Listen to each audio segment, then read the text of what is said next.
Okay guys, we're back. The problem we were having, one of the students had, and it might have been because she missed Monday, but I'm just kidding. They're out of order. No big deal. It's really not that big of a deal. It's going to be a little bit harder for you if they're not in order, but all you have to do is just pay attention to the ones that I'm talking about. So the lesson that I'm giving that day, you just need to pay attention that you're on the right lesson, okay? Because if you see, there's one more, and it has, a lot of them have to do with the lessons before, okay? So the more is the advanced, okay? So first we're gonna go through and it's gonna kind of give you the basics of everything, then it's gonna go through and give you the advanced of everything, okay? Make sense? I'm gonna say that a lot too. Make sense? Because it needs to make sense. So if it doesn't make sense, tell me, okay? Because if it doesn't make sense to you, it probably doesn't make sense to somebody else either, okay? So just make sure, all right? So come up to welcome, left click, highlight, and then open. So it should look like this. Does it? No. It says efficient editing with Eclipse. Welcome to Total Eclipse. Oh, I'm sorry, guys. It's just in the middle of the, sorry about that. Should look like that. Oh, okay. Hey, I'm just, I'm seeing if y'all are paying attention. Are y'all? Yeah. All right. So it should look like this. This is the beginning. Got it? I got it. Yeah? All right. Okay. To make it larger, you're going to do Control-Shift F7. So do it. So it should get bigger. Does it? Yeah. If it doesn't, your function button is on. So you're probably going to have to do Control-Shift Function F7. Is yours doing it? Is that why you're smiling? If you don't have function, you just press 7. I'm sorry? I don't have F7. You don't have F? You don't have any of the Fs? It's above the numbers. Oh yeah, I see it. Yeah. Got it? Is it doing it? What is it supposed to do? Make it larger. Control-Shift F7 makes it larger. Control-Shift F8 makes it smaller. If yours isn't doing it, you have to push the function, the FN. So it's going to be Control-Shift FN F7.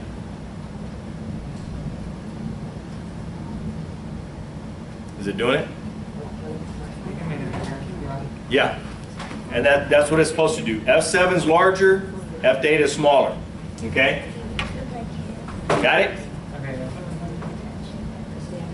Y'all got it? What are you doing? Okay. I don't know whether the charger or Okay. might be the, All right. so I'll just. Okay. So no, see if it's a charger. If it's a charger, then it should go on right away. No, it's not. No, it's because my charger's bad. Like you have to move it around in order for it to connect. Okay. All right. So I mean, what are you gonna do? Hold it and do Control-Shift? Well, it's not. And that, yeah, that's fine. That's fine. We're just going to kind of cover some of the basics tonight, so it's no problem. All right. Were you able to do the Shift F7? Did it do it? Everybody do it. Did it? Yes. Did it? Yeah. Yours? Yeah. All right. Let's do it. All right. Control-Shift F7 larger. Control-Shift F8 smaller. Write that down. Okay? Write it down on the pad and paper, because these are going to be little shortcuts. They're like, oh man, how do I zoom in on something and zoom out on something? And I'm going to ask you periodically just random questions about stuff. Okay? So pay attention. Okay? All right. Welcome to Eclipse, okay? Whether you've never used a computer-aided transcription program or you're graduating to Total Eclipse after using a CAT system, efficient editing is the key to your success. Read along and start using Eclipse, many time-saving features, okay? And that's the whole point of this software, is its time-saving features, okay?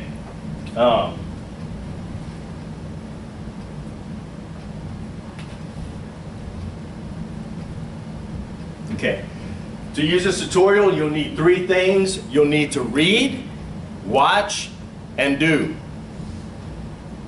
Got it? Read, watch, do. Guys, don't be scared about doing stuff in these tutorials if it's asking you to do something, okay? And you do it and you screw it up. Don't worry about it, all right? That's where the help, install lesson player comes in again.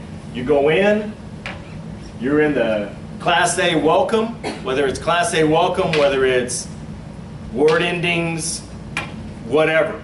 Go to that one, highlight it, press enter, go back into help, lessons, and it should be in there, and it'll fix it every time. Listen to what I'm saying right now, pay attention. Do not go into install lesson and start messing with the stuff in there, okay? Once you've messed it up there, now you've messed it up, okay? So when you go into the lessons themselves, you can do whatever you want. You can do whatever you want, okay? Mess around with stuff and whatever, and you know, it's no big deal. So if we go over the stuff tonight and you're messing around with stuff and it automatically deletes something, don't freak out. You go into help, install the lesson, reinstall the lesson, which is how? Which is what? Shift, enter. You just left click on it, highlight it, enter, Enter, yeah. and it does it. Go back into window, lessons, and it should be there, okay? So all it's gonna do is reinstall it every time. So when it asks you to do stuff, do the stuff, okay? Because even if you mess it up, all you have to do is just go back in and reinstall it, okay? Yeah? All right. Okay, number 1, read. So what it's gonna do is every lesson, it's gonna give you a read thing, you know, and it's gonna explain what we're getting ready to go over and what it's gonna do. So read the 1 class lessons in the proper order. The simplest tasks are presented first, and each lesson presumes you're familiar with what has come before it. So what they're gonna do is break it down from easy to hardest, okay? So they're gonna keep it really simple, and then they're gonna try to go in line, and they pretty much do. You're gonna see it gets a little redundant after a while. They're explaining some of the same things, and we'll kind of skip over some of the things because they're keep explaining some of the things that we've already gone over. No big deal, okay? They wanna make sure that you got it, okay? So they try to keep it as simple as possible. What's so funny? Got something on my face? All right, so first they want you to read it. Explain what we're getting ready to do, okay? Number 2 is watch the visualizers. They have visualizers on here. It's little videos that tell you exactly what they're gonna do. So first they're gonna explain it to you, then they're gonna show you how to do it, okay? And the visualizers look like this. So it's gonna have this little reel thing, like film. You'll see that? Is that thing on? Check and see. I think it's on. If I did, then I'm smacking somebody. It's on? Yeah. Okay. Just every now and then kind of look down at that and make sure that that rec is on. All right? Got it. Somebody will be there on Monday and every day after that. Watch the visualizer. So the visualizer is here, guys. Remember? So it's got the little film and it has this little thing called visualizer. Okay? So that means that that's a video that's coming up, ready to go. So what they do is they want you to come right here. So what you do is you come right here click on it to where your cursor is right here. Got it? And then you just push Alt-V. Welcome to the Total Eclipse Visualizer. Let me turn it up.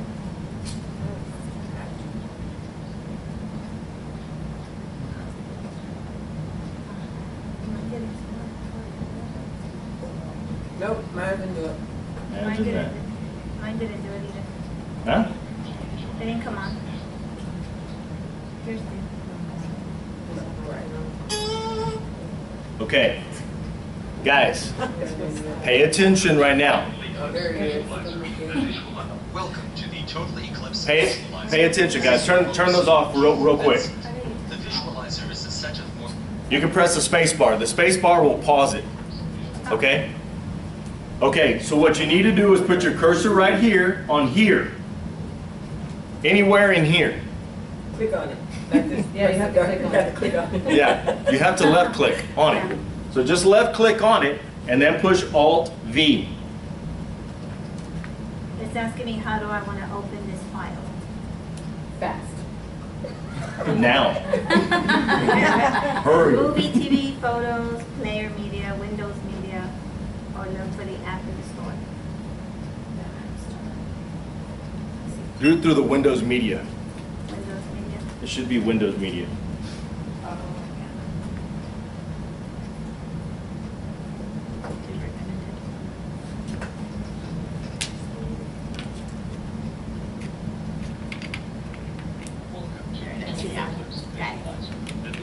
Got it? All right. Welcome to the Total Listen. Eclipse Visualizer. The visualizer is a set of more than Can y'all hear it back there? Okay. 260 short movies that are integrated with the Eclipse help system. Each movie lasts only a few minutes. There are MP4 files which can be played by a variety of media players. And that's what it's asking you right there. So if you're getting Letty, if you're getting what Letty had, all you have to do is select one. Usually it's better if you go through Windows Media. Okay, it's easy. It's with your computer. It understands it. It's going to be a lot easier. Okay? So did anybody have any problems opening up to that so far? Everybody's turned on right away? Good. Such as Windows Media Player, Real Player, the QuickTime Player, and VLC Media Player. We include an installer for VLC Media Player as part of the Total Eclipse installation disk. We recommend using the VLC Player because it offers great control while you're watching the presentations. Within the VLC Player, you can go to Tools, Preferences, or press Control-P to see the many hotkeys that are available. For instance, you can press F for full screen and Escape to escape full screen. You can press the space bar to pause or resume playback. Some of these things you're not really going to need, okay? So that's why I'm kind of skipping through them. This one you do. So to play it and pause it, so if you go through and you're watching a video and it's like, your kid comes up or the phone rings or whatever, space bar pauses it. Got it? Space bar plays it. Got it? Pretty simple. All right? And to jump forwards or backwards, you can press the left or right arrow keys in combination with the... So if you're watching the video and it's like, I don't even remember what he said at the beginning, it's no big deal. You can kind of do this, or you just kind of come up here and come back here. So you click up here and move it back to wherever you want. So you can kind of move it. If you left click and hold it and kind of move it over with your finger, it'll move over. Y'all know what I'm talking about? Yeah. Okay? So, I mean, and then you can kind of see where it's going and where you need to be. It's like, oh, that's where I needed to be right there with that VLC media player. That's what I wanted to see. And then you can play it from there. Okay?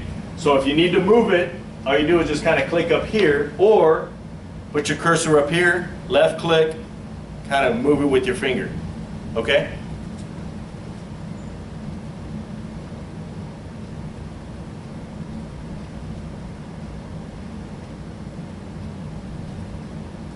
see the many hotkeys that are available. For instance, you can press F for full screen and Escape to escape full screen. You can press the space bar to pause or resume playback. And to jump forwards or backwards, you can press the left or right arrow keys in combination with the Shift, Alt, or Control keys. You might want to press the space bar to pause and try out something that you've seen. If you already have Eclipse running, then you can press Alt and Tab together to switch over to Eclipse and try something out. One thing you can do too, with the volume thing, I don't know if you guys saw it, but you can control up and down to control the volume, okay? Together to switch over to Eclipse and try something out, and then press Alt-Tab together one more time to switch back to the visualizer. When you've watched all the visualizers, you can earn up to 0.6 NCRA continuing education units by ordering the Total Eclipse overview. I hope the visualizers and the in-depth tutorials that have been prepared for you will help you to truly enjoy Total Eclipse. That's it. The thing about the points, you don't need to worry about that. That's for working reporters, okay? So, but that's it. So how do you play a video? Copy. On what? What? On what? What? Someone's getting smacked with a stick. Guys, when I ask you something, keep it basic. Okay, I want you to walk it from the very beginning. Click here, because look, I'm going to show you. I don't know if it works or not. I've never even tried it. If you click on Visualizer, see, if you put your thing right here on Visualizer, it doesn't do it. Where it says here, you have to be on the here in order for the video to play. Okay?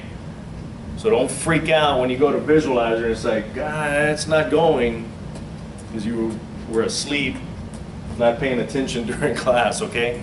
It has to be on the here, okay? All right?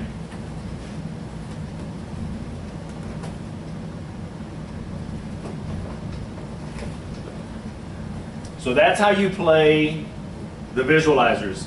Number 3 is your turn exercises, okay? So after they go through an exercise where 1, you read it, 2, you watch it, 3, your turn. That's what the your turn is.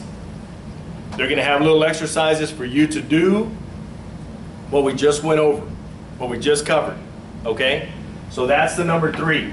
So it's read, watch, do is the 3 things that they want you to do in these little lessons, okay?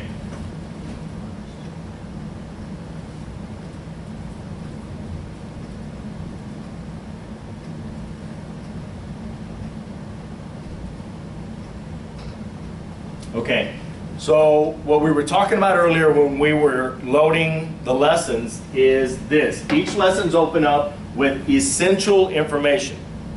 Basic, essential information that you're going to need for that. The Tell Me More, the information in the Tell Me More articles is important, but it's more detailed. So first they're going to show you the tree, then they're going to show you each leaf on the tree. If I can break that down as an analogy. Does that make sense? Yeah. Tree, every leaf. Make sense? Yeah. Okay. So it's just more detailed is what it is. And they'll do it later. So they're going to go through everything that you need to know about it, and then we go to the mores, and then they give it to you all again. So when I was telling you about the redundancy part, that's kind of it. They kind of go over it all again, but then they start really pinpointing on things that you really need to know. Okay, more important things, more advanced things that you need to know. Okay, at the end of each lesson you will be asked to exit Eclipse, and there are 2 reasons. First, breaks are good for you. They help you avoid feeling overwhelmed. We're not taking breaks, okay? When we take a break, we're going home. That's what the break is, okay? So what I'm going to do is I'm going to teach you the lesson, and then you go home, and if you need to, do it all over again. Go home and do that lesson again, or go through and do the your turns as many times as you can. Or once we start getting a little more advanced, that you're practicing and you're just practicing on stuff. So I mean, you're going through and you're doing, you're on the wiki, and I mean, what are y'all at? Like 40, 60? Is anybody at 100 or above? What do you at? 125. 120? 120. 120? What are you at? 100? What are you guys at? 60? 40? 60. I'm not sure. You're just here. Yeah, well, that's true. We're just, we're still Present, getting present. Guys, don't worry about it. Once you get into it and you start messing around and you start practicing, I mean, y'all know what I'm talking about. Does everybody know what I'm talking about? Yes. So you go on the wiki, you pick something, and you're just practicing, listening to stuff or whatever, and then it's like, oh, you know what? Now I want to go through and start editing some stuff. Well, you know what? It doesn't need to be what you need it to be, if that makes sense. I know what I'm trying to say, but I don't know if that makes sense. So go in there and just start messing around with it. And what's really neat is when we come to prefixes and suffixes. That's going to be really neat, okay? Because you can get on a word, press W and hyperkeys, press G, and it puts ing at the end. Or you can go in there and press W for endings, press S, and it can be strategy. All you do is go in there and press W in hyperkeys, press S, and it's going to put the IES at the end. You don't have to do anything on it. It already knows what to do. Okay? This is how neat this thing is. It starts doing stuff for you. So you can go in there, press W, press G for ING, go in there and press it again, push S, because you need INGS. Say it was begin, and it's like, it was beginnings, the beginnings of blah, blah, blah. No problem, W, G, W, S, and it's INGS. And you did nothing more than press 4 keys. Instead of space over, control, arrow over, delete, INGS. Really? But I said the other day, and you'll see on the video, it's all about working smarter, not harder. And I'm going to say that a lot too. You understand? Get it? And work smarter. Work smarter. Okay? So let this thing do the work for you. Help you do the work for you. Okay?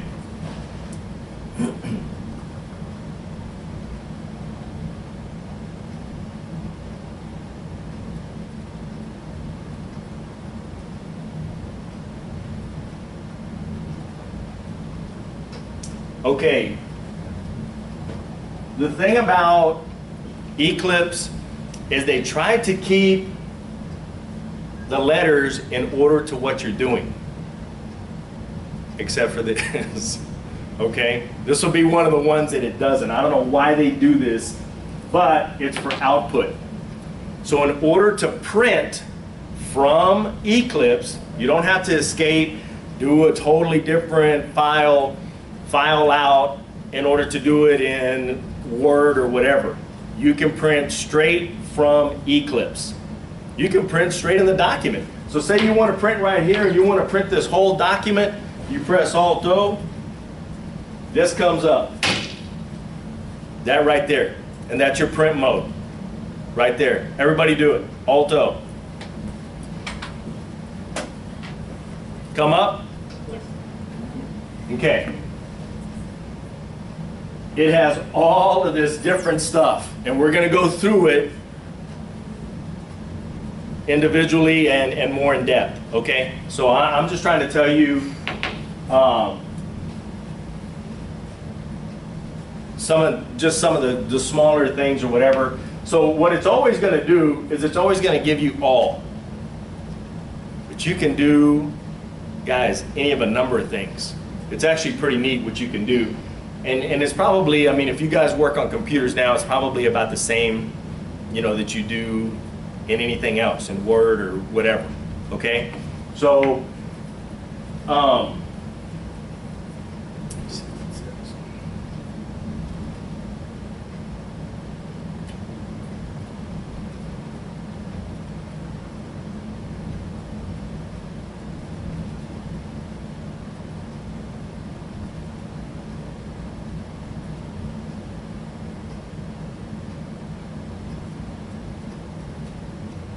So that's for print, Alt-O, okay? No big deal. It's not P, and you'll understand why as we go along. Everything has to do with the letter that it's supposed to do, usually, okay? This one they didn't. I don't know why they didn't. And you know, there's some other things or whatever that Alt-P does. Alt-P does something else or whatever, but I think that they could have done it different. But they do it for output printer, okay?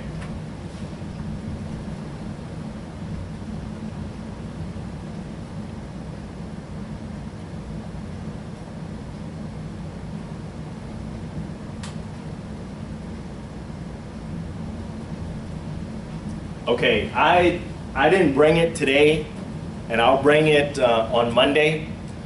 But now we're going to talk about toolbars and stuff like that. So now there's a way of doing it through, I mean, everybody, you guys are all doing real time, right? It's all real time. So the machines now, the machine that I have is a Diamante, okay? Pretty cool little machine. And it has a little, I just lost my train of thought. It has the little disc, the little, what's it called? SD card. Thank you, my assistant. So really I was testing you. I knew what I wanted to say, but I was testing you guys. The little SD card, okay? So it has this little SD card that it comes with or whatever. For those of you that weren't here the other day, I've been practicing for 26 years, reporter, for 26 years, okay? When I first started, we used to have these things that were a little bit bigger than this called a floppy disk. I mean, they were about this big, huge, huge things. Y'all know what they are? No? That's cute. Do you? What was your name? Yeah. Ariana. Okay. And I'm making fun, but I'm not. Some of you guys younger aren't going to know what it is. And I'll bring one of those too. It's actually pretty neat. But it was huge. It's this big old thing. I mean, it's probably a little bit bigger than this, okay? And held like, in the old court that I used to work in, we used to do about 6 hours of writing a day, of actual writing. Okay, so probably 2.5 to 3 in the morning, 2.5 to 3, maybe 4 in the afternoon. That's a lot of writing, okay? And those discs used to hold about 4 or 5 days. Days. Guys, if you've seen an SD card,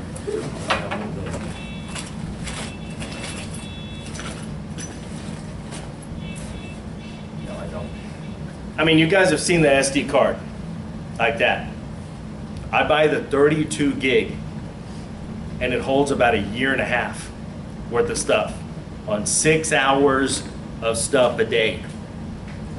So what I would do was put it for a year, and there would still be stuff at the end, but I kept it in the year, so if somebody called and wanted a transcript from 2016, then I go to the 2016 disc and I know that it's there. You in the back. How many hours a day are you recording? About 6. Now it's about an hour, maybe 2 hours. Really? What kind of court do you work for? Hey.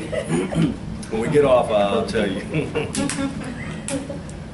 Usually maybe 2 hours, 3 hours a day, whatever. I'm in juvenile court now. Oh. The court that I used to sit in, we used to deal with all the Child Protective Services cases before. Unbelievably busy court, okay? And I'll kind of get into that a little bit later or whatever, and I'll kind of tell you stories about stuff, because it doesn't always have to do with the software, but I think it's good to hear, okay? Because you're gonna be taught things here about just court reporting, software, blah, blah, blah, but it's the on-the-job training that you don't get to hear sometimes. You know, and luckily, you know, I've worked as long as I have. I've got plenty of stories, plenty, okay? So, you know, I'll go into something and it's gonna I'll go off on a tangent sometimes, so just kind of bear with me or whatever. So, but we were talking about the SD card. The 32 gig will hold a year of stuff. Okay, it's crazy. Where these things, I used to have about 158 of these things for 1 year. Ridiculous. Ridiculous. So I had to buy these drawers. You pull out these drawers and it holds all the discs, and ridiculous. Now, you just have one little SD card. It's pretty cool, okay? So that's what they're kind of talking about here, is the Alt-I is the input. I, input. Got it? Okay. So, if you go to a deposition or whatever and you get to the deposition, and let's just say you're going to real time it, you know, which you're probably going to anyway. But you get to the deposition and your computer's broke. It crashed. God almighty. And it's happened. And it's a little intimidating. But it happens, guys. It happens. Don't freak out, okay? Because your machine still has the SD card. So you don't have to worry that the information is not getting on your computer. It's on your SD card. So I'm going to show you how to input your notes from the SD card, not from the real time, okay? All right? And then I'm going to show you how to translate the notes too, okay? So,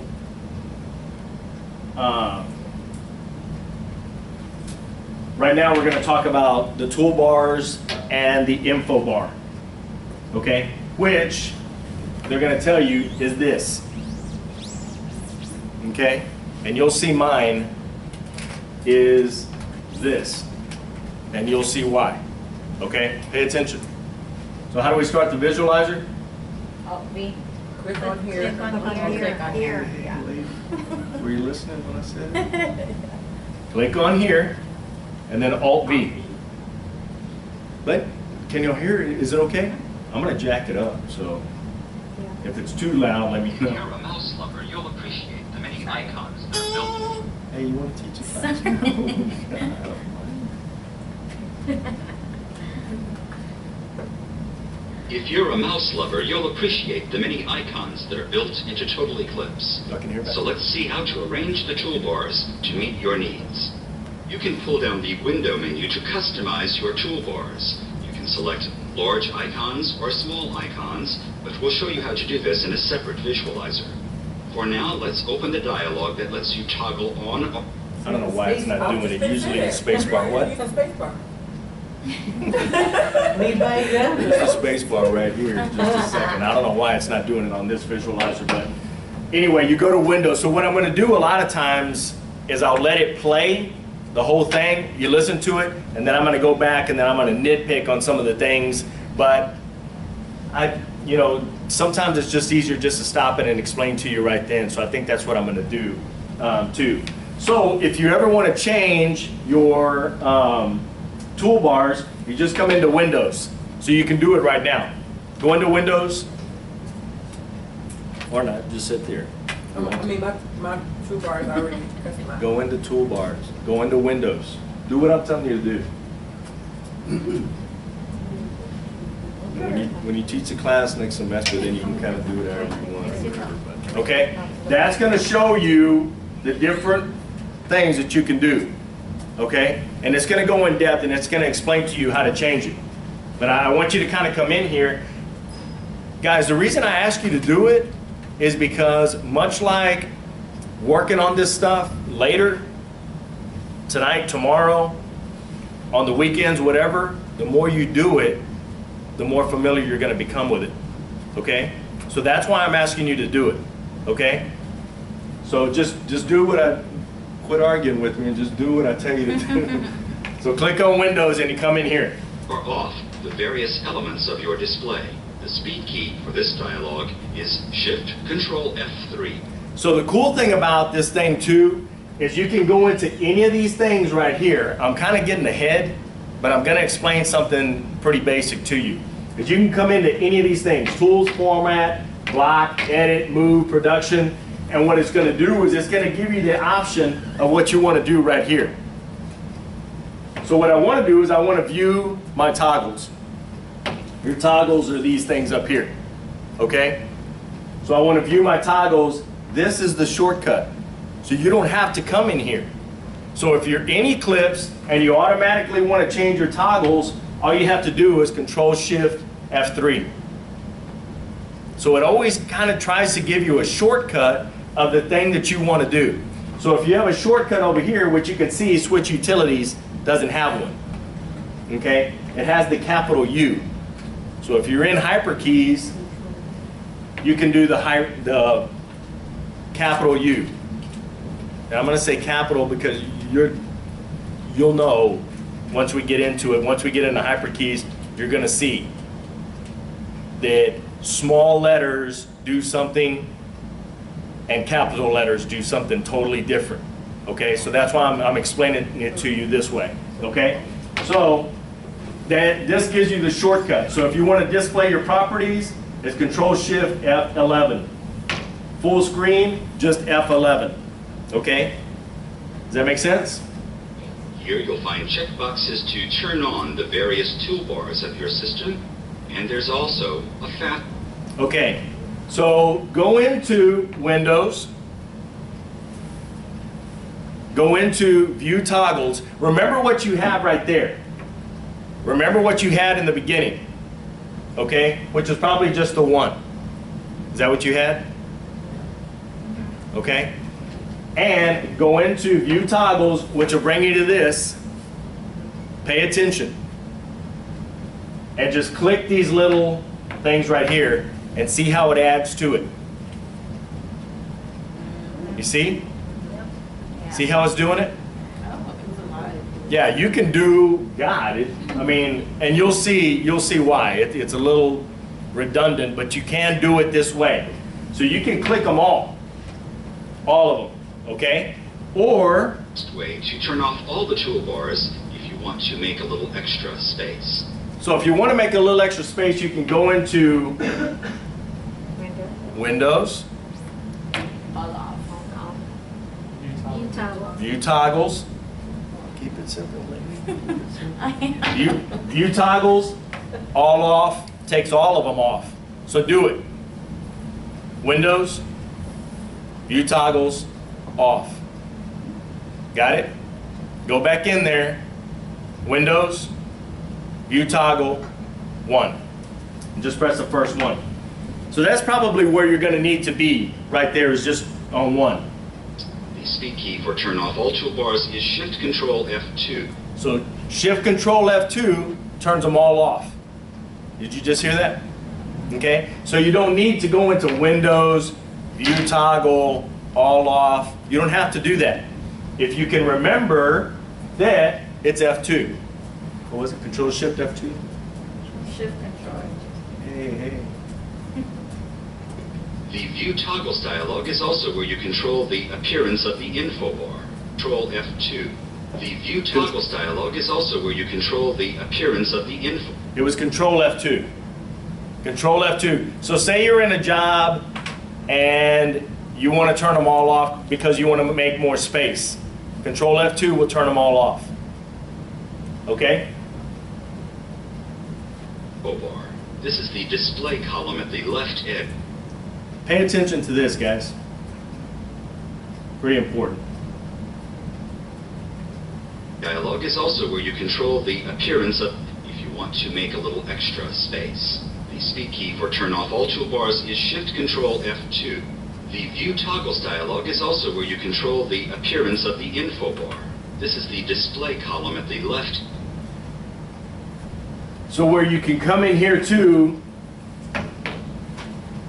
Windows, View Toggle, Info Bar. This is the info bar right here. Okay? Go in there. Windows, View Toggle, and click that info bar. Is it already clicked? No? No, I clicked it. Click it. You're going to want it. So click the info bar. Okay? edge of the Eclipse screen.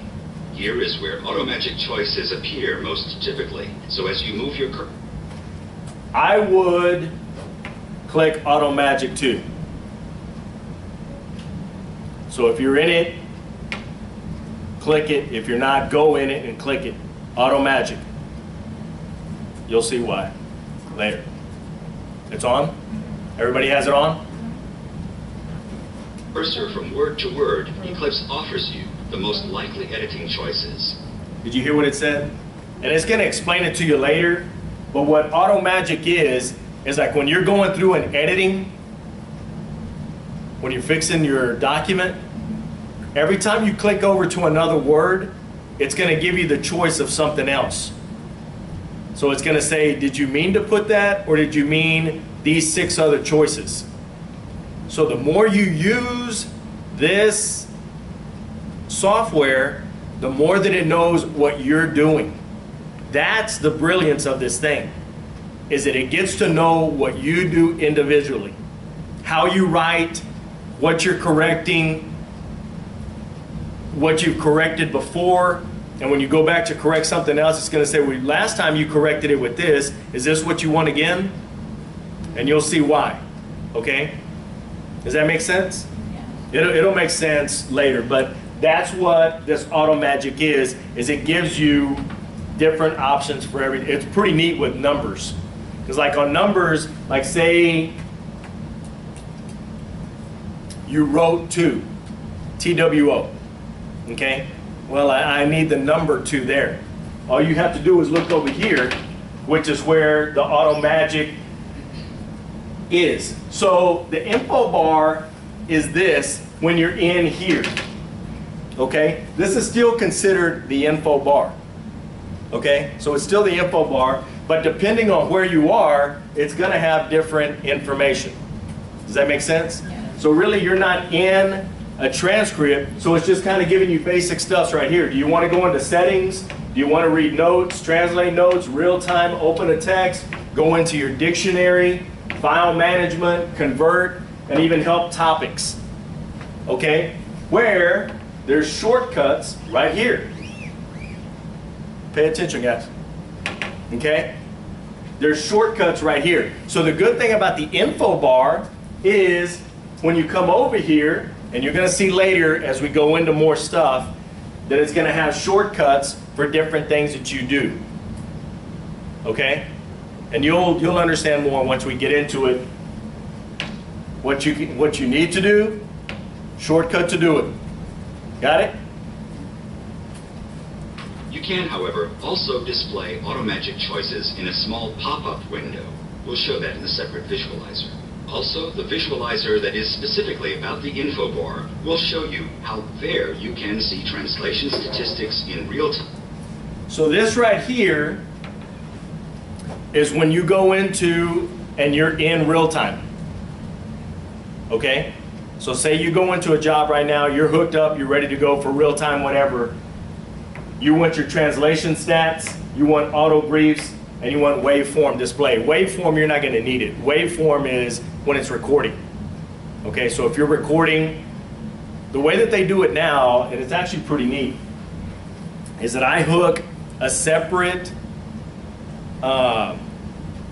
microphone into my machine. Okay, so it's going right, the sound is going right into, so it's an amplifier microphone type thing. It's really pretty cool. So I hook it right into my machine, turn it on, and you'll know when it's on. I mean, maybe I'll bring my machine one day and I'll show you guys, but you'll see this thing jumping around. If you don't see it jumping around, it's not recording, okay?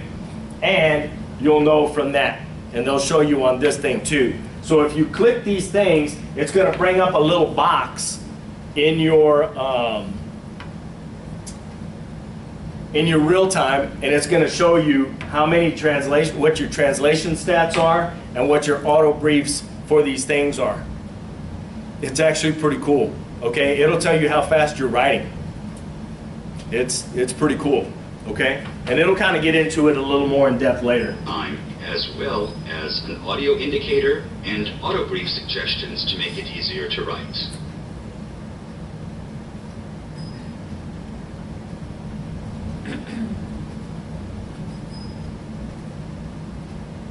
Any questions about that?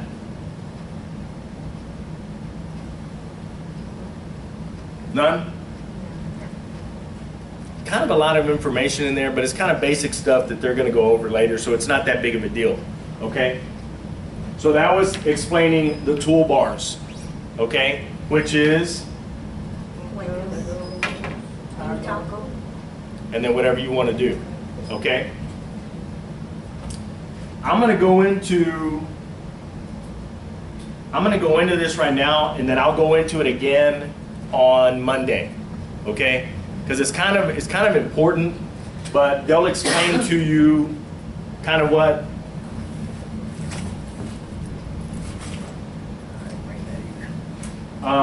And I'll bring all the stuff that I need. I thought it was going to be, I couldn't remember or whatever, but I thought it was a lot more basic today. But they're already starting to go into stuff.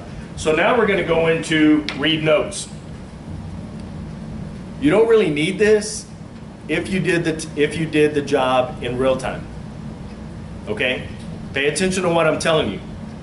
You don't really need this if you did the job in real time. But let's say you did it in real time and you went through and whatever, and you get home, go to turn on your computer and your charger messed up.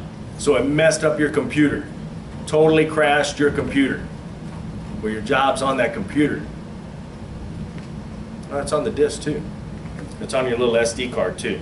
So that's the good thing about these machines, is that you always have a backup. There's always a backup to something. So even if you can't go to Geek Squad and they can't get the hard drive out of there and get the job, whatever, don't freak out. Just buy a new computer, load your Eclipse on there, and then you're able to read your notes this way, okay? And they're going to show you how to do it. So how do we do the visualizer? Click on here. Alt B. Here. Alt B. Oh, this one. Let's see how to read notes and manage steno. Settings, input. The read method needs to be correct for your writer. On some older writers, you may be reading notes through a cable rather than a disk drive. The cable would be connected to a COM port. So they're going to keep it kind of basic, you know, so if you haven't done this already, and all you need to do is do it once, okay? So say you just got out of school yesterday, you bought a new writer, and you bought,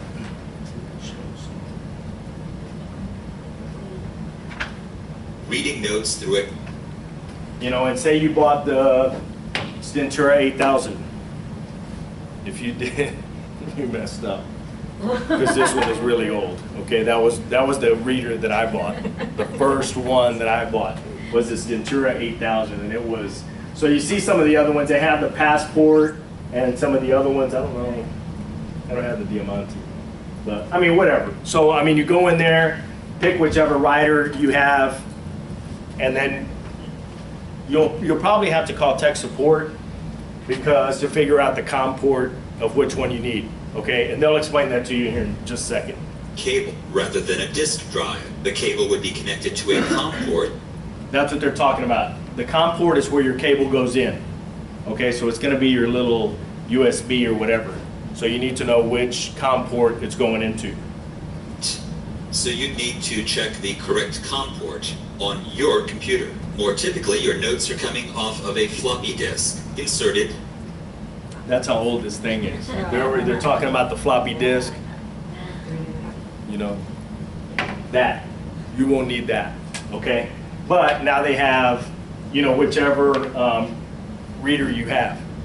So it's going to show it, you know, whichever USB or whatever, they're going to show whichever drive that you're in. So it's going to be DEF. And I'll kind of show you that on Monday whenever I put it in, exactly how to do it. In drive A. But the newest writers write to a flash disk or other smart media. So this may have been set up by Windows as something other than drive A. Thereafter, you can click on the toolbar icon or use the production menu or speed key Alt-I. So when you're doing this, a lot of your computers already have the SD card reader on the sides. Do y'all have that? It should be on the side or in the front. In the front, on the bottom, or on the side. It should have a little place for you to insert an SD card. Do y'all have that? Yeah. Do you? Yeah. Yeah? Got it? Okay. Doesn't always work.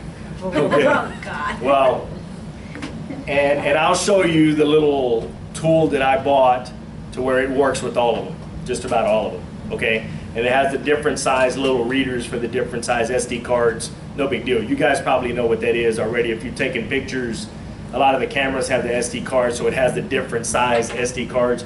So, I mean, that's how you read it in, okay? So all you do is put it in. Let's just say that yours does read it. Okay, yours does read it out of your SD card little reader on your computer.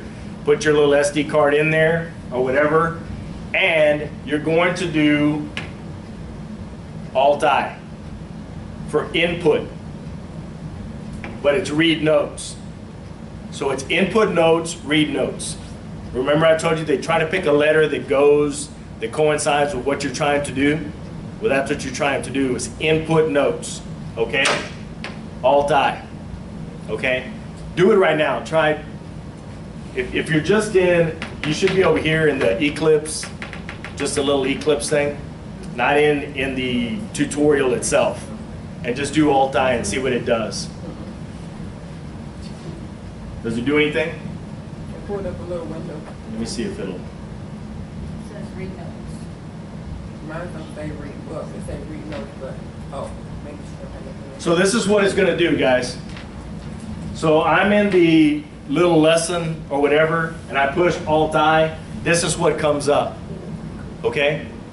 This is the way it's going to look, all right? So there's several things that you can do right here, and usually what you do is you go to New Source, and now it's going to come to the different areas of where it thinks it's going to read those notes from.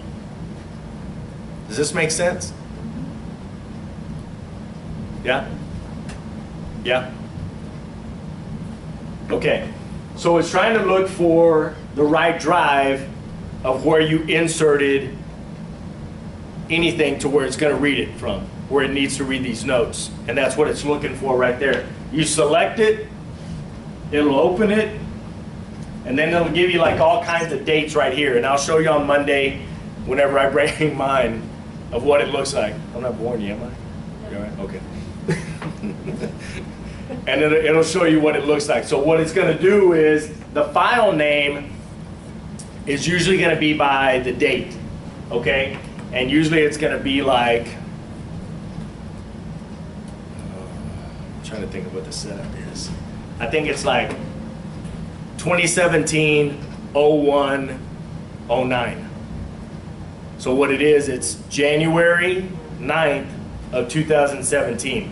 That's the way they set it up. So it's going to give you this whole row of numbers. So if you don't know what you're looking for, you don't really know what that number is when you first see it. And you'll know what I'm talking about whenever I bring it on Monday. But that's the way that it kind of reads. It's 2017-0109. So you're like, what does that mean? 2017, 01 is the month, 09 is the day. So say you have an attorney call and says, you know what, Dave, I need that hearing that we took on January 9th, 2017. Do me a favor, give me a cost estimate on that. Okay, well, I need to input it, translate it, see how many pages it was, and then I'll call you back. Okay, this is how you do it. If you didn't do it in real time, okay? So I go in there, pick the right day, press read. It's gonna read the notes.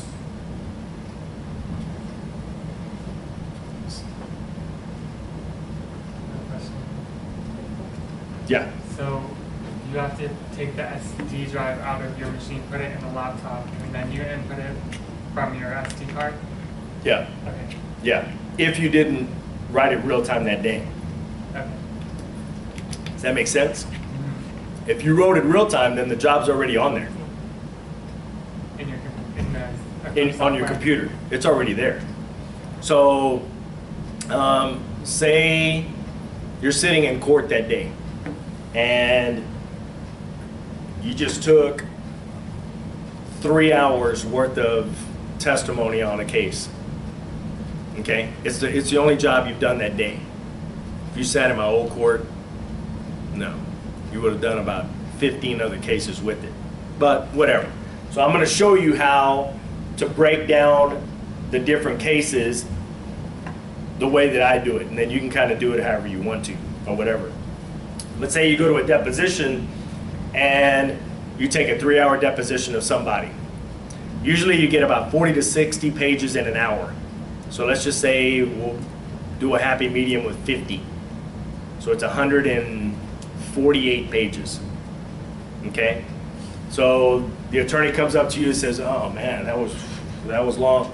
How long was that? How many pages was that? How much do you think it's going to be or whatever? Well, you can look down on your computer. You can do an Alt-G, which is go to page, and just do 999, and it'll take you to the last page, 148. That was 148 pages. So you can usually add 4 more pages for your your title page, appearance page, witness page, and then your certificate page at the end. So it's going to be, as of right now, about 152 pages. Oh, okay.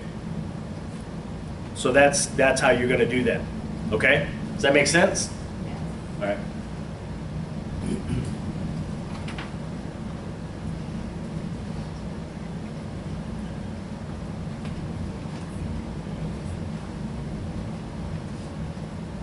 Let's see how to read notes and bar icon, or use the production menu or speed key Alt-I for input. Here's the read notes dialog. Give your note file the name that you want the job to have. So this is how it kind of comes up, okay? It kind of comes up like this. I think mine comes up different for some reason or whatever, but it, whatever you need, it doesn't come up like this. I can tell you that. Mine doesn't. But they're kind of showing you what it may look like on your computer if it happens or whatever. So you can go through and name it. Like say I took the deposition of Joan Green. Okay, well I can name it Joan Green. Okay, but say I was sitting in court that day and one of the kids' name was Joan Green. Okay, but I took 15 other cases that morning too. So why am I going to name it Joan Green if I had 15 other cases? So the way that I do it is I do it by the day. So I do it, 1/9/17 is the way that I name my files. So I have 2 files for every day. I have a morning file and I have an afternoon file. Okay? We have totally different cases usually from the morning than we do the afternoon. Okay? So I name the morning cases 1/9/17.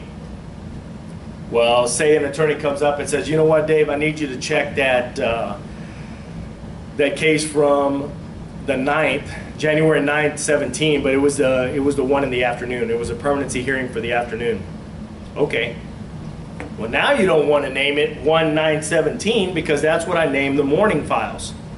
So now I name it 1/9/17/2. Does that make sense?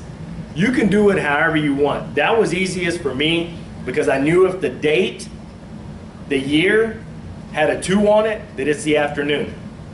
So I can always go through my files and look, and it's like, I read in something for January the 9th. Well, I had another attorney call and say, you know what, Dave, I need you to look up something from January the 9th, 2017. Well, shoot, I remember that. Somebody called a week ago and wanted something from January 9th. Well, I went in, well, it was from the afternoon because it had the 2. So it's like, oh man, I haven't read it in yet, so now I need to read it in. So then I have to go through, pick the one for the morning, now it's 1/9/17. Does this make sense? Is anyone confused about that? I am. If you are, huh? I am a little. Okay. I break it down into two different files. So you have a morning file and an afternoon file, okay?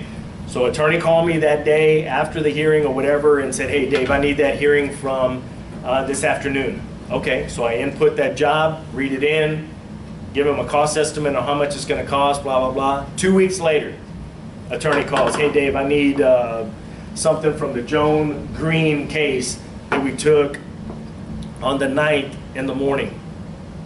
Okay. So earlier you have. So it's like, well, I couldn't remember. I mean, because you have attorneys, I mean, in that court, I was getting records every day.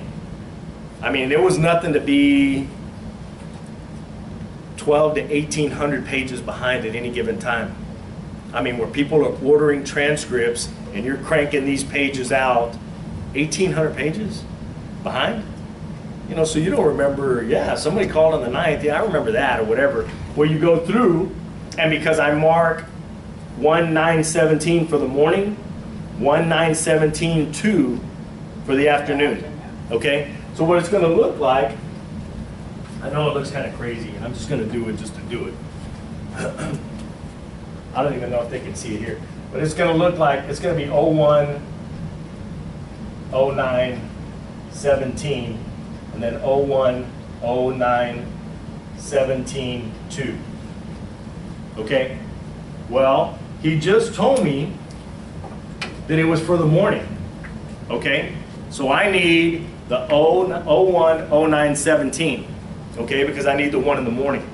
Right. Okay? So I know which file to go into. Okay? But if you go and just take the deposition of Joan Green, then you can name the file Joan Green.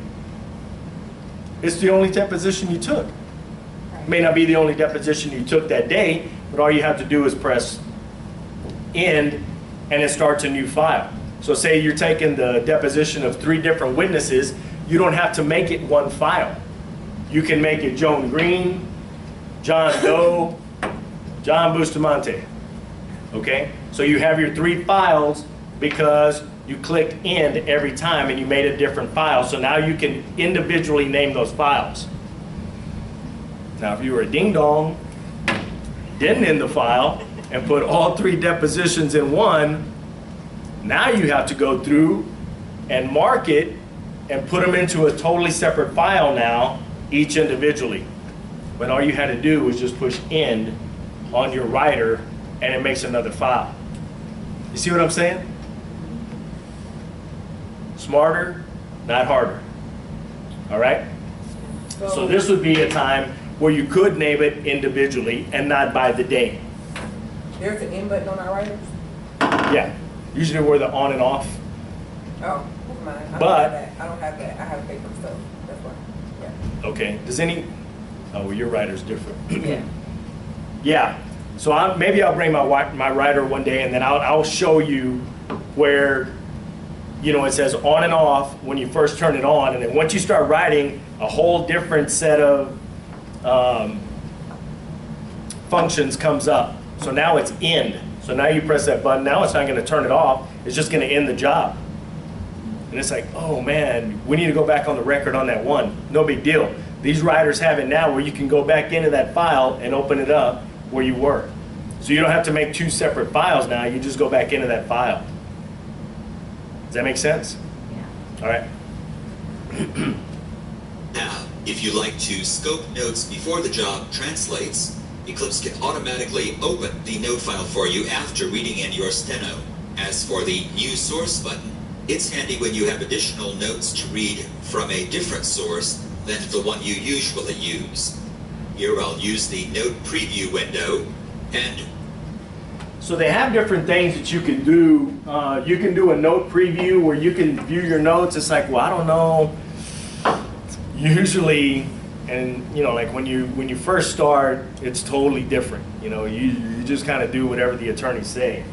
Now, you know, and it's because I've been around, and if you let them, you know, and most attorneys are really cool, but if you're new, they can walk all over you too. Okay, they don't me anymore. Okay, I know what's going on. Okay, so you know they'll say, well, look up that case on Joan Green and give me all the dates of those hearings. No, you call the clerk, tell her to look it up on the computer, then you call me back with the dates, and you give me the dates. I'm not doing the work for you. Now, if it's somebody cool and he's like, hey man, I'm headed down to Laredo right now. I don't have time to get the dates. Can you talk to blah, blah, blah, the clerk, and just kind of look up the dates and get the dates or whatever? Yeah. And most of them are pretty cool, but you know, some of them can get a little rude about stuff. And you'll see, I'm not that guy. You know, I mean, if you're cool with me, I'm cool, but if not, you know, and it's not to be mean, it's just, you know, people should treat people a certain way, and that's the way that it should be done. And if you come to me and you present it right, I'll 200%, I'll help you with whatever. It doesn't matter. You come with attitude, you're getting it back. I can promise 200%. Okay, so and they kind of know that now, you know. But the girl that took over for me now is kind of seeing, hey, they told me to do what? No. And all they were doing was just kind of testing her to see if she would do certain things, and she was, because she didn't know. Like, well, you know what? If that's what you're gonna do, you know, that's fine or whatever. But you know, bless you. So what they need to do is come prepared with what they need. Okay, hey Dave, I need that hearing or whatever from January 9th. Was it in the morning or the afternoon? Well, you look it up. Okay. And about 4 days later, when I haven't called you back, I still haven't looked it up. But I'll usually tell them, no, you look it up. But if they're cool, you know, it's like, hey Dave, I don't remember, you know what, don't worry about it, man. He's like, man, please just, you know, I'm not in front of my desk, or I can't call right now, but I can get it to you this evening. Look, man, I've got a little bit of time. I'll go ask the clerk. You know what? It was in the morning. So now I know to look at the morning file, okay? But the thing that I was getting at too is sometimes she'll say, you know what, Dave, I don't remember if it was in the morning or the afternoon. You know what? Well, I have both of them or whatever. What was the name of the case? Joan Green. Okay. Well, there's a way that I do it where you can look through and find it. So if you've already read in the job, all you have to do is a search for a certain name, Green, and every time Green comes up, it goes to Green. Okay. So, but if you don't know, and it's like, well, I don't know if you know, that was the day, was it April 9th, April 19th? I don't know. Well, you know what? In the mornings, I always used to do it. I always used to put the date.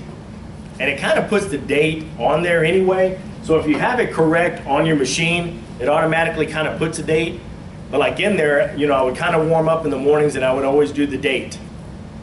Start by doing the date. Okay, today is, and just to kind of warm up a little bit, but I'd write a little thing to myself. Okay, today is May 9th, 2017. Welcome to Court 306. So it's just to kind of get me going, but I also put the date or whatever, you know, just to be funny or whatever, you know, write little notes to myself or whatever, prepare for today because we have a hard hearing or going to be an easy day, but it's just kind of get your fingers going, or you can do the alphabet, you know, stuff like that, okay? So that's one way of checking too. Read in the notes, then press OK to close this dialog. Here is my steno. And here are two sets of time codes, although not significant to this non-real-time example. Let me now right-click to see what my options are. What's translate mode? So you can right-click on this thing and go into translate mode, and what it's going to do is if you have these things in English in your dictionary, then it's going to come up like this. If not, then it's going to show you the notes. Say it has Brisbane Shashevsky, and that's the person you're taking the deposition of. Pretty sure that's not going to be in your dictionary, okay? And if it is, you've got a ton of time on your hands that you built your dictionary up to that, okay? But as you build up your dictionary and say, you know, I write the little thing to myself of, hey, it was Wednesday, April 19, 2006, and I wrote that little note to myself. I know Wednesday's going to be in there. So is April. The day should be in there because you should have all of your numbers done, and so is the date. So all of that should come up. Okay? So if you go into translate mode, so you do what? Thank y'all for listening. right click, translate mode, puts it into English. Okay? Translate mode simply gives me a preview of how my steno will translate against my dictionaries. All right, any questions about that? All that did was just show you how to input your notes. That's it. So how do you do it? Alt-I. Write that down. That's one that you need to put in your notes. Alt-I is input notes. Okay? Now we're going to talk about translating notes. Let's take a quick look at Total Eclipse translation options. You can get to the Translate Notes dialog by clicking on a toolbar icon Let me show you right here, too. or opening the bar icon.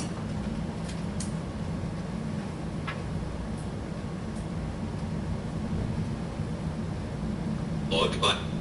Okay, so let's just say you need to read notes, okay? Which is what?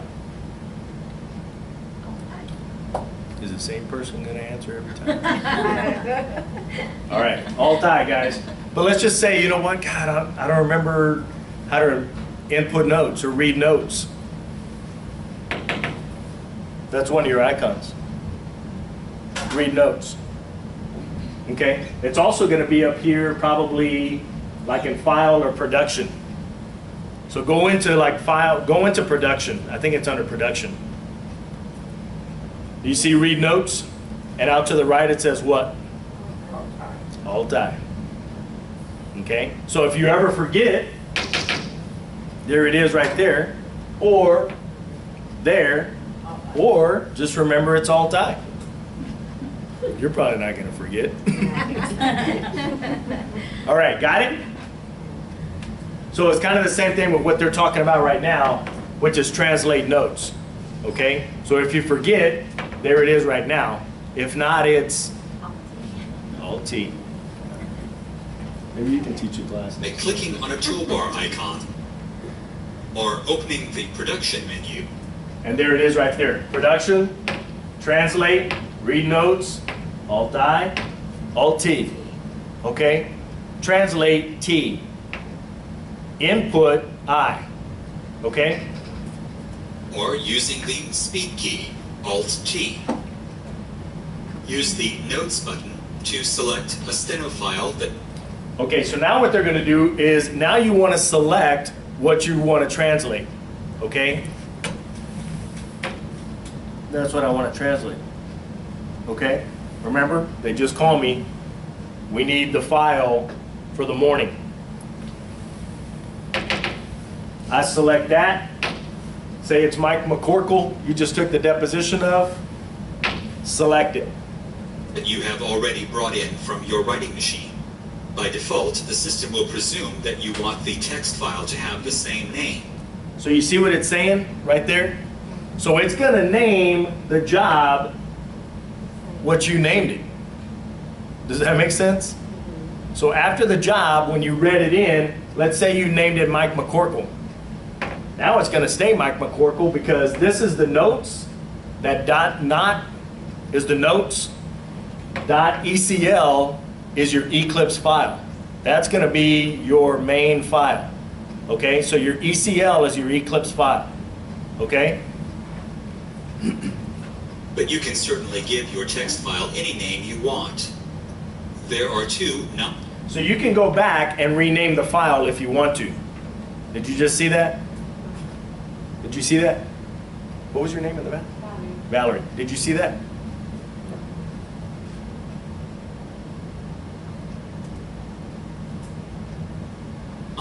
But you can certainly. So right here on the file name, you can go through, click it. So what it's going to do is it's going to bring it up in light blue. It's going to highlight that whole thing and then ask you, do you want to rename it? Yes, you do. Be careful with that, okay? Be careful. Because once you rename the ECL name, it's not going to be able to coincide with the notes anymore. Does that make sense? So it has to have the same name in order for it to know what it's doing, okay? But there's a way of doing it, and it's going to show you later how to do it, okay? So you have to be real careful when you go in and just start naming it whenever you want on certain things. If you're done with the file and you're just going to rename the file, then there's a way of renaming it, and it's easy. And you can just rename the file, okay? Did I lose you on? Good? All right. Give your text file any name you want. There are two non-real-time translation modes. So for files that you've already written and brought into your computer, you could say that you want to edit while the translator works in the background. If you select QuickTran, you will not be able to begin editing until your complete file has translated, but the system will be able to translate faster because the editor does not have to share the computer's processing power with the translator. Okay. A lot of information right there, guys. A lot of information, so I'm going to go back and play it again and explain it to you. When you go in to translate your notes, it's going to bring up this box. So it's going to show you Mike McCorkle on the notes. McCorkle, if you renamed it or whatever, it should read the same thing is what it should read. Okay, it should read Mike McCorkle and then ECL. Okay? Now it's going to come down here and ask you, what do you want to do? Do you want to tran and edit? Quick tran, real time, virtual real time. Tran and edit means, you know what, I want to read in. So the attorney called you. Says, Dave, I need that job from 1/9/17. Say y'all just took it. Today's 1/9/17. Okay? Just took it. And the attorney goes, you know what, Dave, I need that. Okay? How long is it? I don't know, probably 3 hours. I'm going to be conservative and say 50 pages an hour. It's probably going to be about 150 pages at $6 a page. Okay? So he's going to ask you, you know? So do the math. What is that? It's $900. Okay? $900. So he goes, you know what, Dave, I've got it right now. I've got my checkbook. Are you sure you want it? Yes, I want it. I need it. We're going to need it. Write me a check. He writes you a check. You trust him. And most of them you do. I mean, most of them are pretty good or whatever. Be careful when you take checks from just other people, okay? I've had that happen too. And I'll explain more about things that I've gone through and what you need to watch out for once we get going in this or whatever. But just for argument's sake, he called. Never do the work without getting paid. Unless you're taking a deposition. Depositions are different. You're going through your company. They're responsible for getting the money. You go to court, yeah, I learned the hard way too. You know, and it was back 26, so probably about 24 years ago. Took something in the morning and the attorney said, you know what, Dave, I'm going to need that. Okay, it was about 100 pages. Back then it was $4 a page. So I said, are you sure? Yes, I need it. He's kind of a high dollar attorney. So I thought, man, he's good for it. Did it.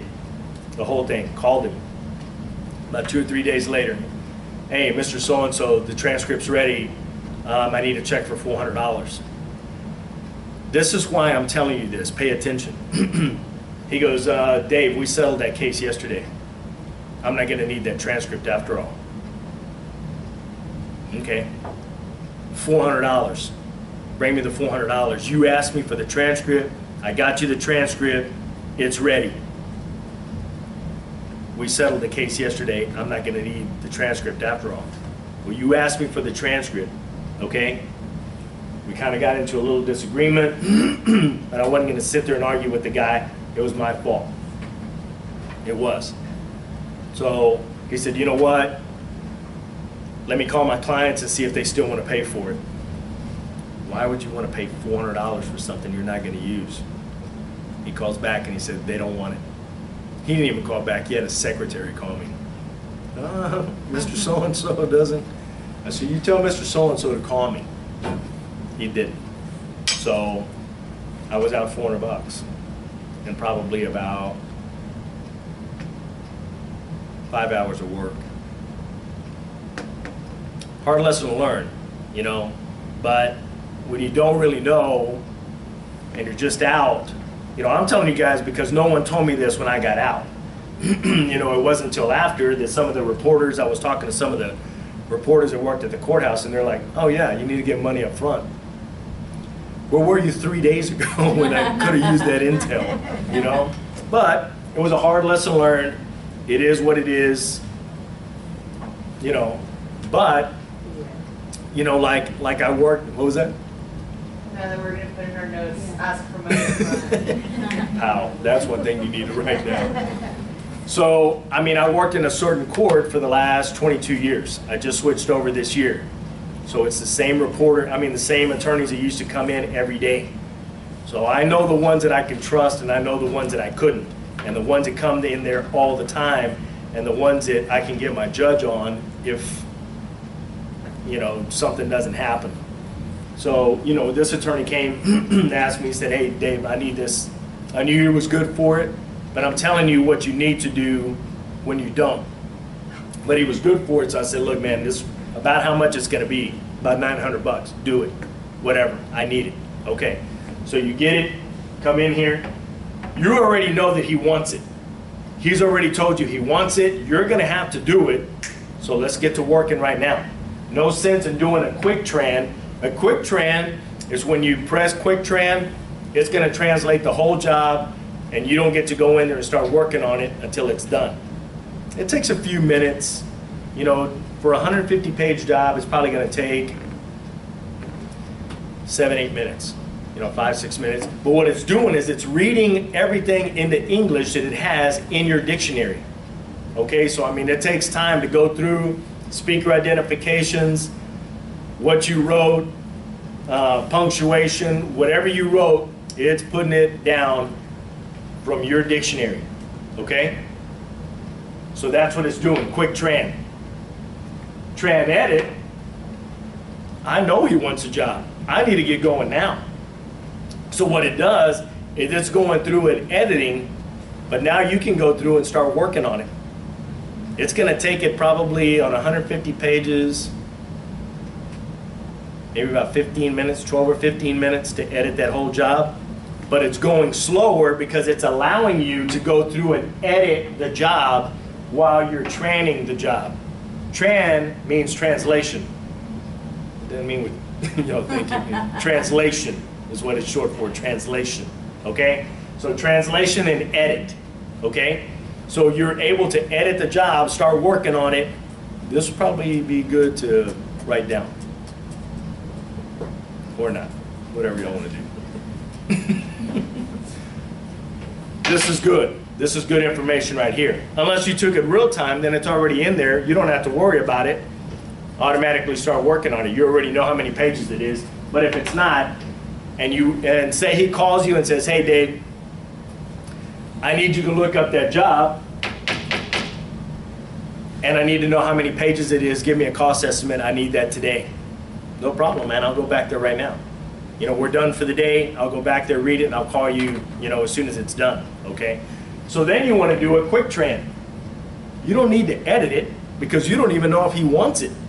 So you don't want to do work that you know he may not even want, okay?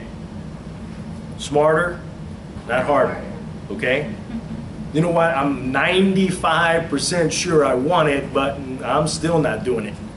Until that check is in my hand or you tell me for sure and I trust him, ain't happening. So with that, oh, I'm sorry. This one time a court reporter got gypped by one of the judge's wives. Huh? So it was the awkwardest position. Let me turn this thing off because I want to know who it was. No names. Yeah. So, I mean, you know, things happen, guys. I mean, things happen. Okay? What were you going to say? When you do the quick tran and you let them have that or whatever, do you charge for that too? No, this is, on the quick tran, it's just going through and just, it's going to tell you how many pages it is. And then you call him back. You don't give him anything because it's going to be a rough draft. It's going to be a rough draft, and all it is, it's 150 pages. You call them back, hey man, it's going to, you don't need to tell them how many pages it is. It's going to be $900. You know what, Dave, I want it. I'll bring you the check in the morning. Can you start it tonight? Whatever. You trust them. You don't. He said, bring me a check. I'll start it tomorrow. You know, and there are attorneys that come in, and I know that they're probably good for it. They don't do work in our court all the time, but it's like, no, bring me the check. As soon as you start the check, then you get in line with everybody else. And once you tell them that, you tell them, you know what? Well, you know what? We'll get you a check by Friday. Today's Monday. And can you have it done by Monday? No. No. That's not the way it works. You give me a check tomorrow, I'll start it tomorrow. But what I always tell them is you get in line. So say you called for the transcript today, you know what, Dave, I'm coming right over with it. You're number one. She calls later, hey, we'll be there by Friday. Okay. She calls, and you come on Friday and want it on Monday, probably not gonna happen. Now you're about a week to 10 days out because I have 3 other transcripts in line. And that's what I would tell them. Hey, look, now you're out. So the sooner you give me the money, the sooner I get going and you get in line. People come before you, then all it does is pushes your time back. You know what? They need it. They need it for something. They're ordering it for something. They're not ordering it just as a paperweight. They need it for something that's coming up or whatever. So, you know, if they know that there's a hearing that's 3 months down the line, but it's like, you know what, we're going to trial in 3 months. I know I'm going to need that. We'll bring you a check on Friday. Okay. Well, I still have 2 months and 3 weeks to get this thing out. So whatever. You get in line on Friday, you know. But 1, 2, 3 came before, so now I got to get these out. So now you're looking at about, you know, maybe 2 weeks before I can get to it. You know, so that always kind of hurried the guys up. It's like, bring me the money, you get going. I'm sending the courier right now, and that usually gets them rolling. If not, and you'll find out, attorneys are the biggest procrastinators, you know. So, you know, and I've had attorneys that, you know, come up and it's like, we just took a 4-hour hearing, 200 pages, maybe 250, you know. We took it 3 months ago. Today's Wednesday. Hey Dave, we go to trial on Monday. I'm gonna need that 200 pages. We took that thing 3 months ago. You knew that it was probably gonna go to trial, you know, or whatever, so shouldn't you have thought of it, well, you know, and I understand. I mean, that's not the only case that they have. But as things start getting closer, then they start zeroing in on what they need to do for certain cases that are coming to trial. You know what, we need that transcript, you know, whatever. Well, the price just jumped up a little bit because now it's not a $6 a page, it's probably $8 a page because now it's almost a rush job. And if I'm gonna have to work the weekend, it ain't gonna be cheap, okay? But, you know, you're still fair. But it kind of teaches them a lesson too of, hey, you know what, don't wait till the last minute. You know, we need this thing, we need to get it.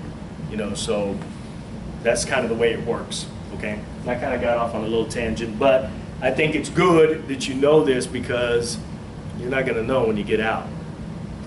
You'll know now. I have a quick question. Yeah. How often would you need to do this process? Like, are you doing real time? Like I said, I don't understand. Is real time kind of a normal thing now for? Real time is kind of a normal thing now. I mean, okay. Okay. The old court that I sat in and the court that I sit in now, neither of the judges cared for it. Now it's a prerequisite to get even hired at the courthouse. Okay? So you have to be able to do real time. And I am, but my judge was like, I don't need it. All it does is kind of confuse me. And you know, the guy that I used to work for, smart guy. One of the smartest guys I know. I wouldn't tell him that, but to his face, but he's a silly guy, and that's kind of why we got along. Our personalities were the same. I love to laugh about dumb things, and that's why I say kind of dumb things, and I'll laugh myself. But it's just a laugh.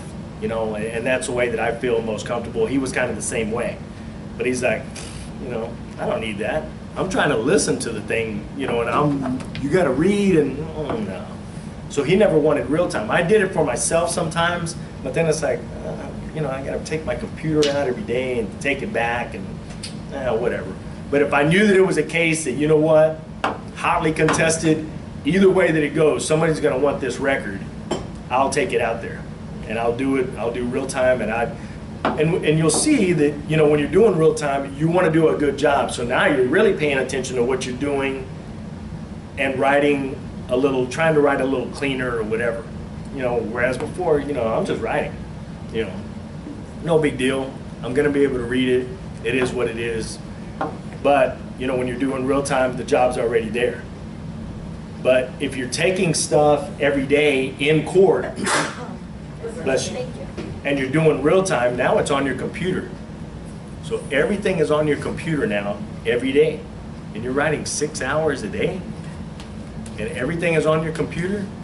The good thing about not having the real time was that I didn't use up all this space with stuff that I didn't need. We took 15 cases in the morning and 20 in the afternoon. That's 35 cases.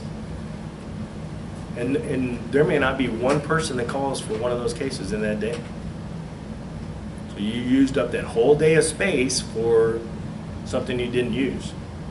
But if your judge wants real time, you don't have a choice. You have to do it. But mine didn't, so it's like, why am I going to waste the space on my computer? So I just wouldn't do it.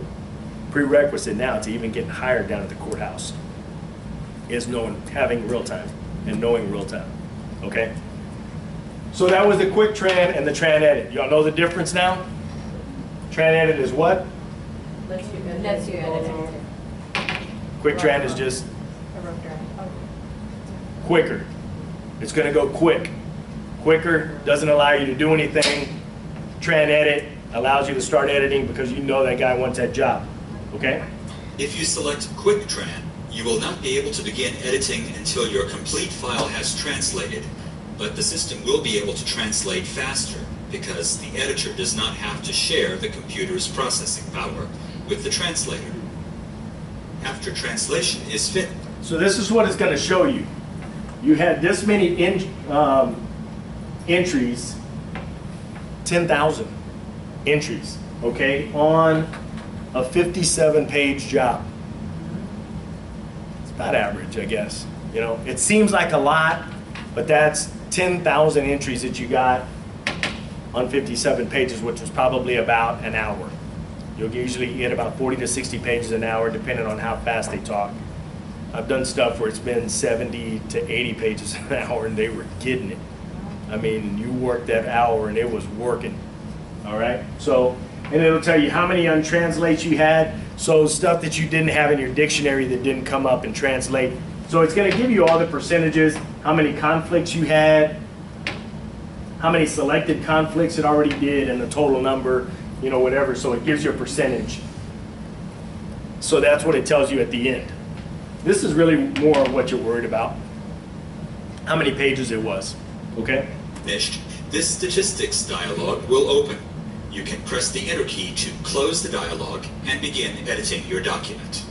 So once you press OK, then it's going to take you straight to the document. Now you're ready to go. You start editing. Okay? Any questions about that?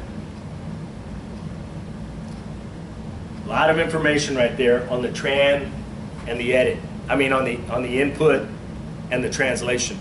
Okay? Good stuff. Stuff you need to know. So, any questions about this? No? I think that's where we're going to end. We still have a translation option and a real time. I'll get to those on Wednesday. We don't have class on Monday because of Labor Day. Okay? So we don't have class Monday, so Wednesday. So we'll come back, be ready to go because we already kind of missed a day, so we're going to be needing to go on Wednesday. Okay? So I'll kind of go over input and read notes again because I'm going to try to remember to bring the